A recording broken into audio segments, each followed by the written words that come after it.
Let's solve some more quadratic equations today. This time we're going to change the look of our equations. So these are the first couple that we're going to do. But before we begin, we have to remember to put these into standard form. Standard form looks like this. ax squared plus bx plus c equals 0. Has to be in standard form. The other thing let's remember about standard form is that this leading coefficient has to be positive. Let's definitely make sure that that leading coefficient is positive. Okay, so now when I look at this guy right here, it's definitely not in this form, so I have to get everything to the same side of the equation. So now I can either bring the b squared to the left, I'd be subtracting it, or I can bring both of these terms to the right. So now, what would I have to do? Well, let's remember that our leading coefficient here has to be positive.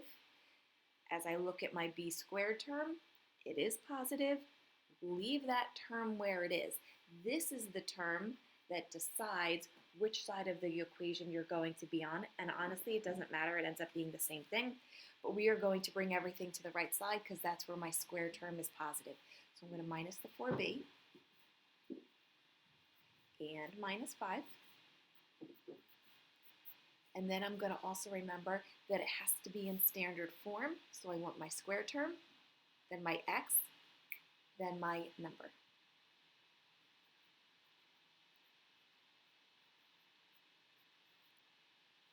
Equals 0. Okay, so these all canceled out, so I do have 0 left on the left-hand side of the equation. This is everything on the right-hand side, no like terms, just write them next to each other. So now I'm going to factor. If you don't like this equals 0 on the left, you can cross it out and just write equals 0 on the right. It doesn't matter, but I'm going to leave it this way just because that's what it looks like. And then I'm going to factor b and b. Multiply to get a negative 5, one of each. Multiply to get 5, that's 1 and 5. It's my only choice. And there's a negative 4, so the negative goes with the larger number. There's that. And now I can jump right into my answers, negative 1 and positive 5. Over here.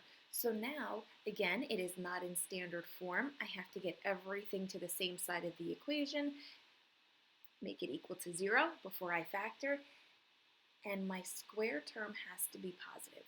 It isn't positive. So in order to make this guy positive, I'm going to bring him to the left side of the equation by adding p squared. And now that will be equal to 0 on the right-hand side. These terms here are not like terms, so I have to write them next to each other. And this is the order that I'm going to write them. Always your square term first, and that's the p squared. If there is an x term, that's your linear term, write that next, and then your constant, minus 49. I'm going to go ahead and factor this.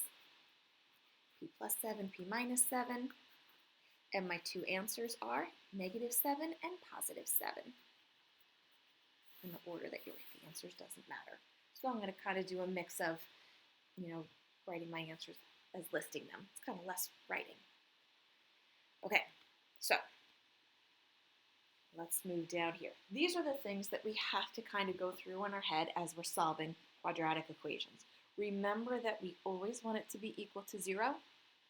So all of your terms have to be combined to one side or the other. Whichever side you choose, remember that leading coefficient has to be positive. This is the big A. Leading coefficient is positive. That's how you know which side of the equation that we're going to move to. Once everything is on the same side, combining like terms, and then we're going to put it into this order. Your powers of your variable have to be in descending order. Square term, linear term, constant. Okay, one more example, and then you guys are on your own. Here's number 3. So as I look at this, I have a lot going on both sides of the equations. I have square terms on both sides. They'll need to be combined. There's an a on both sides and a constant on both sides. So I have to combine everything. Now what I have to decide is which side of the equation am I going to bring everything to? Well, if I bring my square terms, and again, that's the one that matters, if I bring everything to the left side, that would be minus 2a squared minus 2a. That would leave me with a negative. I don't want a negative square term. So instead, that means I'm going to bring everything to the right. So I'm going to do minus a squared minus 4a minus 20. And everybody has a like term. Cancel, cancel, cancel, 0 equals.